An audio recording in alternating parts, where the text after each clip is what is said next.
بہنوں کو حصہ نہیں دیا جاتا وراثت میں سے، اور پھر ان پہ پریشر ڈالا جاتا ہے کہ بھائیوں کو یہ حصہ معاف کر دو۔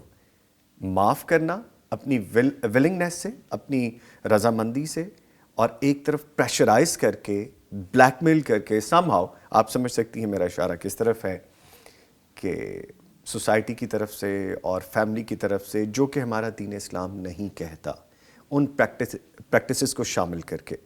تو کیا کہیں گے آپ اس پہ؟ جی، بات یہ ہے کہ معاف تو انسان وہ کر سکتا ہے جی جو اس کے ہاتھ میں آئے، جو اسے ملا ہی نہیں اس کو معاف کہاں سے کرے۔ جی تو مجھے ایسا لگتا ہے کہ پہلی بات تو یہ کہنا چاہتی ہوں کہ اگر یہ حصے تقسیم ہو جائیں، عورت کو مل جائے، جی پھر اگر وہ معاف کرنا چاہے تو یہ ایک very true point, very true point. پھر تو یعنی ایک بات بنتی ہے، اور یہ اصولی طور پر درست ہے جی کہ اگر وہ معاف کرنا چاہے، لیکن یہ چاہنے کی بات جو ہے نا، یہ بڑی امپورٹنٹ ہے۔ اور میں صبا صاحبہ کی بات کی طرف بھی آنا چاہتی ہوں، لیکن میں سمجھتی ہوں تھوڑا سا اسے واضح کر لیں گے تو انشاءاللہ اس مسئلے تک پہنچنا زیادہ آسان ہو جائے گا۔ تو ایسا ہے کہ یعنی ایک عورت جو ہے، اس کے بارے میں یہ سوچنا کہ چونکہ یہ دوسرے گھر چلی گئی ہے اور ہمارا مال ہمارے خاندان کے اندر رہنا چاہیے، چاہے پراپرٹی کی صورت میں ہو، چاہے وہ کسی بھی فارم میں ہو، اسے کسی دوسرے خاندان میں نہیں جانا چاہیے۔ تو بیک اینڈ پہ جو بات ہے نا، وہ یہ ہے کہ یہ مال، اس مال پر اس خاندان کے لوگوں کا تو حصہ ہے، لیکن چونکہ بیٹی باہر چلی گئی اس لیے اس کا حصہ نہیں ہونا چاہیے۔ اچھا، دوسری بات یہ ہے کہ مال کی جو ہوس ہے، مال کی جو حرص ہے، وہ مجبور کرتی ہے۔ اور تیسری بات یہ ہے کہ رشتے کی نزاکتوں کو نہیں سمجھتے، کہ وہ بیٹی جس کو اللہ سبحانہ تعالیٰ نے ترکے کے لیے بھی بنیاد بنایا، اس بیٹی کو ہی محروم کر دیا جائے۔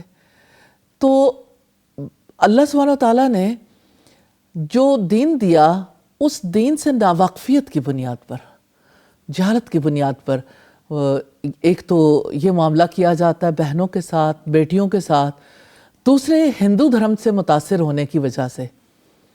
اور دنیا کا کوئی دین بھی دیکھیے، کوئی آئیڈیالوجی، کوئی نظام، وراثت میں حصہ اگر دیا تو اسلام نے دیا، مال رکھنے کا اختیار دیا تو اسلام نے دیا، اگر مال خریدنے بیچنے کا اختیار دیا تو اسلام نے دیا۔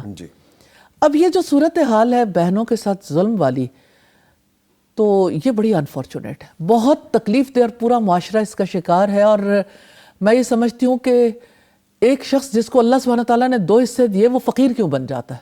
مجھے اس پہ بات کرنی ہے، بالکل آپ بڑی اچھی بات کرنی ہے، اور مجھے سمجھنا بھی ہے اس سے۔